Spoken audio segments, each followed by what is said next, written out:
Dalam upaya kita melakukan pengendalian pandemi COVID-19, pemerintah menjamin keamanan daripada vaksin ini. Kalau emang udah terbukti aman, habis itu banyak juga yang divaksin, ya udah, kenapa enggak? Kalau saya sih ya nyimpulinnya saya nggak mau. Kalau misalkan dikasih gratis pun saya nggak mau. Jadi intinya nggak mau jadi kelinci percobaan lah. Karena yang buat vaksin ini sendiri pun dia harusnya ngerasain dulu vaksinnya gitu. Harapannya sih distribusi vaksinnya bisa dilakukan secara merata ya. Mau yang gratis atau yang berbayar, tapi kayaknya lebih baik gratis sih.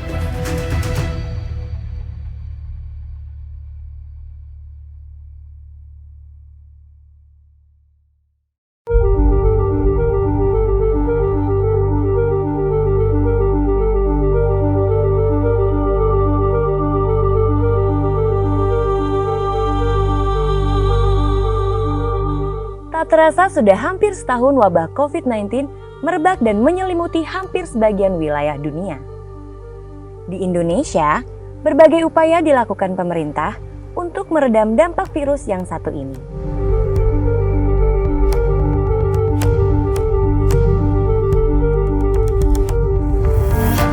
Penuh harap akan segera berakhir, namun kini grafiknya menunjukkan peningkatan kembali dan membuat kita seakan sulit untuk bisa lepas dengan bayang-bayang COVID-19 ini. Hampir seluruh lini terkena dampaknya. Bukan hanya sekedar kesehatan, sektor perekonomian pun dibuat babak belur di masa pandemi ini.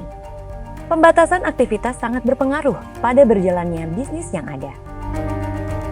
Laporan Badan Pusat Statistik atau BPS menyebutkan bahwa pertumbuhan ekonomi Indonesia pada kuartal 2 2020 minus 5,32%.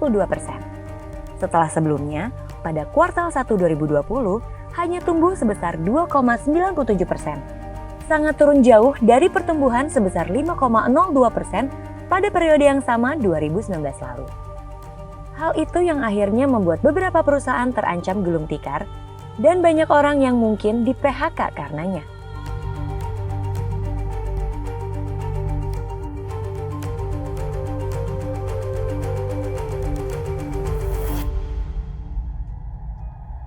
Kalau selama pandemi pasti akan ada dampaknya karena kan kebanyakan kita ini di sini kerjanya lebih ke lapangan, ke masyarakat.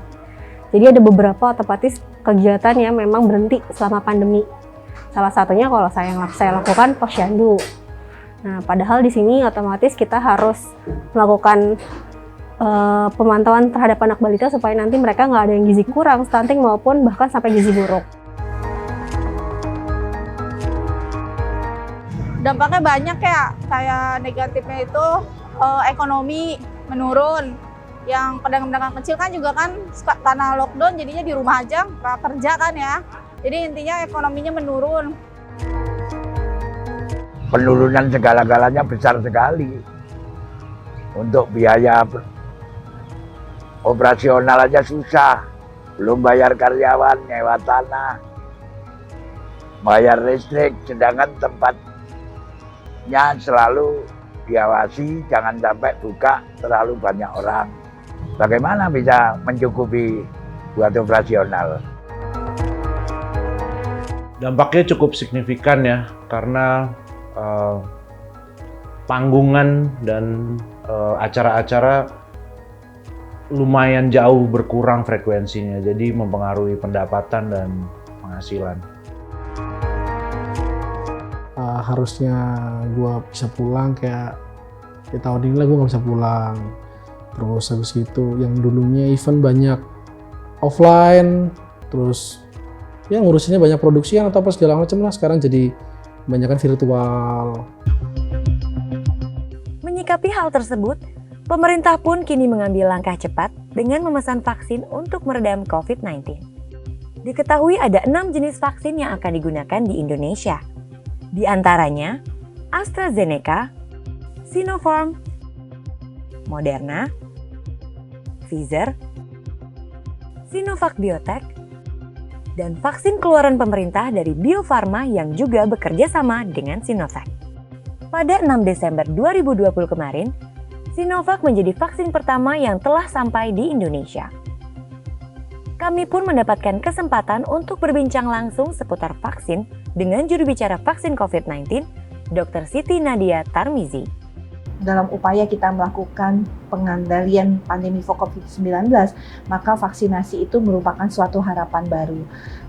Tentunya vaksinasi ini tidak bisa berdiri sendiri, artinya upaya-upaya pencegahan kita yang lain, termasuk misalnya untuk kita tetap tidak boleh lengah melaksanakan 3M sebagai cara utama kita untuk menghindari supaya kita tidak tertular COVID-19 itu harus tetap dilaksanakan.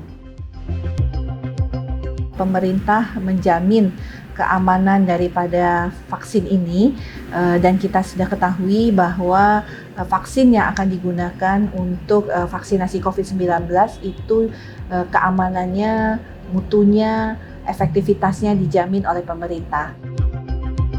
Kita akan tentunya mendistribusikan vaksin ini melalui fasilitas pelayanan kesehatan pemerintah, mulai dari rumah sakit pemerintah, rumah sakit TNI, rumah sakit Polri, rumah sakit BUMN, rumah sakit daerah, rumah sakit pusat, juga ke seluruh puskesmas, karena kita tahu juga akses ini harus kita berikan khusus juga kepada masyarakat yang khususnya di daerah-daerah 3T ya, terpencil, terdalam, terluar, dan ini di samping Fasiankes tadi ada 49 kantor kesehatan pelabuhan yang juga akan bisa dimanfaatkan untuk pelayanan vaksinasi.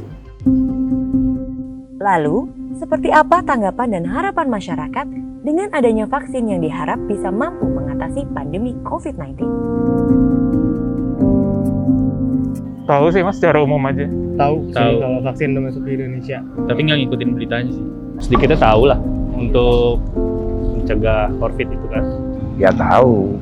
Vaksin, dengar vaksin dengar. Setuju sih, karena gimana pun kalau nggak ada vaksin, ini pandeminya nggak akan selesai sih. Kalau emang udah terbukti aman, habis itu banyak juga yang divaksin, ya udah, kenapa enggak? Kalau gue pribadi sih kan kebetulan vaksin yang masuk ke Indonesia itu belum lulus uji klinis. Jadi lebih baik diselesain dulu uji klinisnya, terus diuji coba dulu sama orang-orang yang emang berkepentingan di awal, kayak tenaga kesehatan dan lain-lain, ya nggak sih? Selama itu bisa dipertanggungjawabkan mengenai datanya dia aman atau tidak, apa segala macam sih setuju aja. Kalau saya sih ya nyimpulinnya saya nggak bisa nerima gitu loh, nggak mau. Kalau misalkan dikasih gratis pun saya nggak mau. Kalau aku sendiri sih enggak ya. Maksudnya kayak intinya Rusia dan negara-negara lainnya banyak yang kayak menolak ini vaksin walaupun secara gratis gitu. Jadi intinya nggak mau jadi kelinci percobaan lah. Karena yang buat vaksin ini sendiri pun dia harusnya ngerasain dulu vaksinnya gitu. Ya mau, jelas mau. Untuk kesehatan kok, apalagi umur kayak kita kan rawan dengan penyakit itu. Umur kita udah 77. Saya ikuti aja lah himbauan pemerintah, yang penting kita nggak terlalu besar modal. Kalau modal besar nggak mampu. Untuk hidup di hari-hari aja susah. Mau yang gratis atau yang berbayar, tapi kayaknya lebih baik gratis sih gitu. Dan saya dengar juga kayaknya banyak berita yang menyatakan bahwa Pak Jokowi sendiri udah menjamin 100% gratis. Dengan adanya pemerintah berusaha mendatangkan vaksin ini, mudah-mudahan bisa berkurang atau bila perlu hilang semuanya. Supaya kita bisa hidup normal kayak sedia kala. Harapannya sih distribusi vaksinnya bisa dilakukan secara merata ya, karena gimana pun sampai orang terakhir divaksin ini pandeminya nggak akan selesai. Ya semoga cepat kelar lah COVID ini ya. Apalagi katanya sekarang ada perkembangan virus baru lagi COVID-nya. Jadi semoga aja semuanya berlalu lah, kita normal lagi, hidup normal lagi seperti biasa. Mudah-mudahan di tahun 2021 yang akan datang ini benar-benar bisa bebas dari COVID dan pandemi ini selesai dan kita bisa beraktivitas kembali normal seperti sedia kala. Semoga pandemi ini segera berlalu pasti, dan semoga masyarakatnya sih makin aware, karena yang paling sedih sebenarnya bukan banyaknya yang makin kena ya, banyak yang positif tapi banyaknya masih belum aware, masih yang keluar suka nggak pakai masker, masih yang berkerumun, dan itu bikin yang saya sebagai tenaga kesehatan dan juga yang sudah pernah positif agak miris sih, karena saya aja yang sudah menjaga diri bisa kena, apalagi mereka gitu. At least mungkin ada orang yang OTG nggak akan berasa, tapi kan kita nggak tahu keluarganya, apalagi dengan mereka yang ada komorbid, ada yang sudah lansia ataupun anak kecil yang biasanya lebih banyak terkena maupun yang lebih rentan gitu.